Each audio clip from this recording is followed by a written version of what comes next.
വെട്ടിക്കറി കൊള്ളാം.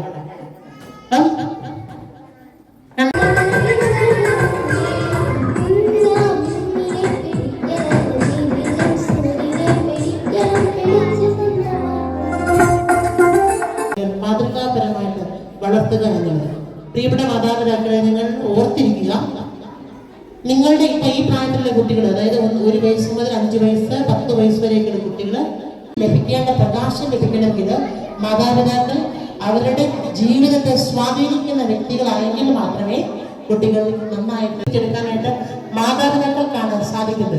നമുക്കറിയാം, ഒരു ബൾബ് കത്തിക്കണമെങ്കിൽ ആ ബൾബ് കറക്റ്റ് സംഭവത്തിലേക്ക് കുത്തിയാലൊക്കെ ശരിയാകുന്നതല്ലാതെ അത് മാറിക്കിട്ടിയ പോസിറ്റീവ് നെഗറ്റീവ്.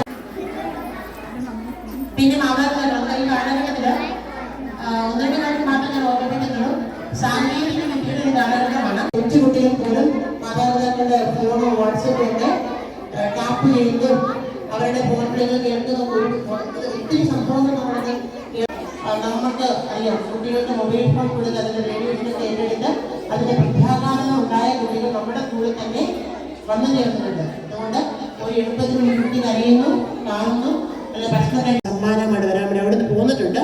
സിസ്റ്ററുടെ ക്ലാസ് കഴിയുമ്പോൾ കൃത്യം ഈ സ്പോട്ടിൽ വന്നിറങ്ങും പേടക. ആ പേടകത്തിൽ നിന്ന് 2 കുട്ടികളെ നിങ്ങൾ തിരഞ്ഞെടുക്കും.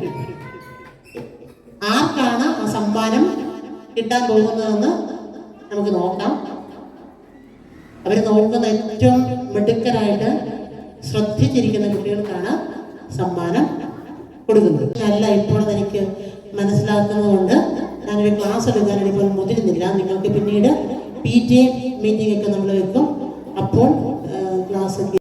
നല്ല ശീലങ്ങൾ കുട്ടികളെ വളർത്തിയെടുക്കേണ്ട സാഹചര്യങ്ങളാണ് കുടുംബത്തിൽ ഉണ്ടാവേണ്ടത്. ഒരു മാതാവിന്റെ മാത്രം ഉത്തരവാദിത്തമല്ല കുട്ടികളെ വളർത്തേണ്ടത്. മാതാവിന്റെയും പിതാവിന്റെയും ഒരുപോലെ ധാർമ്മിക ഉത്തരവാദിത്വം കുഞ്ഞുങ്ങളെ രൂപപ്പെടുത്തുന്നതിൽ സുപ്രധാനമായ പങ്ക് വഹിക്കുന്നുണ്ട് എന്ന് നമ്മൾ പ്രത്യേകമായിട്ട് മനസ്സിലാക്കണം. ഇവിടെ നിൽക്കുന്നത് വളരെ സന്തോഷമുണ്ട്. നിങ്ങളെല്ലാവരെയും കാണാൻ സാധിച്ചതിൽ. രക്ഷിതാക്കളുടെ ഒരു കൂട്ടായ്മ തന്നെ ഇവിടെയുണ്ട്.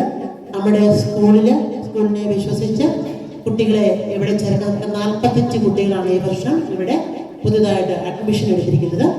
അപ്പം അവരുടെ രക്ഷിതാക്കളെ പ്രത്യേകമായിട്ട് അഭിനന്ദിക്കുന്നു. സ്കൂളിന്റെ നാമത്തിലുള്ള നന്ദി ഓരോ രക്ഷിതാക്കളെയും അറിയിക്കുകയും ചെയ്യുന്നു.